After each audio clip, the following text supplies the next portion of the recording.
l'état de santé d'Elisabeth II est au cœur de l'actualité outre-Manche.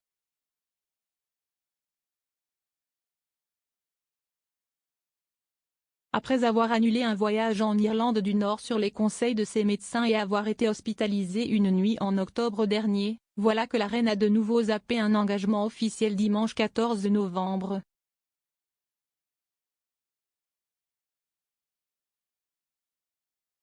Annoncée à la journée du souvenir, elle n'a finalement pas pu s'y rendre après s'être foulé le dos, ses médecins estimant que rester longtemps debout au balcon du ministère des Affaires étrangères comme le veut la tradition ne serait pas raisonnable pour elle.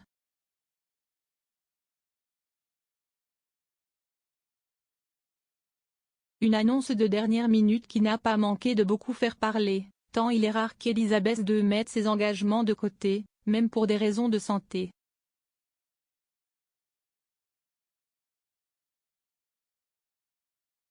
Pour éviter de prendre les aficionados de la monarchie au dépourvu à l'avenir, voilà que Buckingham Palace a pris une décision quelque peu inédite.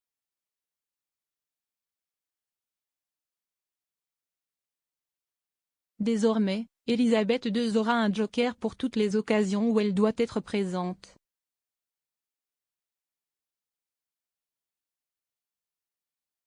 Ainsi, un prince, une princesse, un duc ou une duchesse parmi ses enfants et petits-enfants et leur époux, sera chargé de l'épauler si elle est là ou de la remplacer si elle doit se retirer au dernier moment.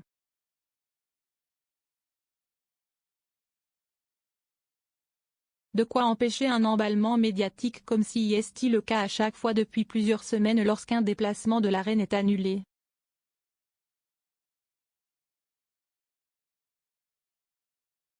Boris Johnson rassurant sur l'état de santé d'Elisabeth II pour le dimanche du souvenir, ce sont finalement les princes Charles et William, mais aussi Camille Parker Bowles et Kate Middleton, la princesse Anne et le prince Edward avec son épouse Sophie, comtesse de Wessex, qui ont représenté ensemble la monarchie sans la reine.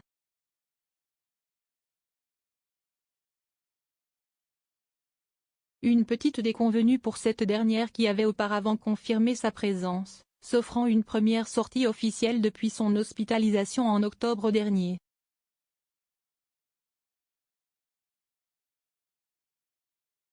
Mais face à l'inquiétude grandissante au Royaume-Uni, Boris Johnson s'est voulu rassurant sur l'état de santé d'Elisabeth II.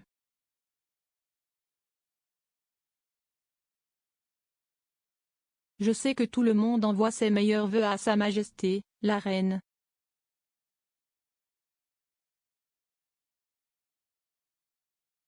Je veux juste rassurer tout le monde.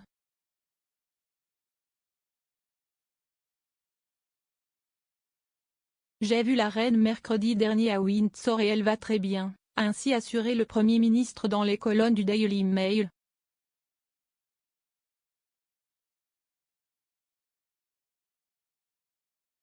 Je ne devrais pas avoir à le dire, mais je voulais vous le dire tout de même, a-t-il insisté.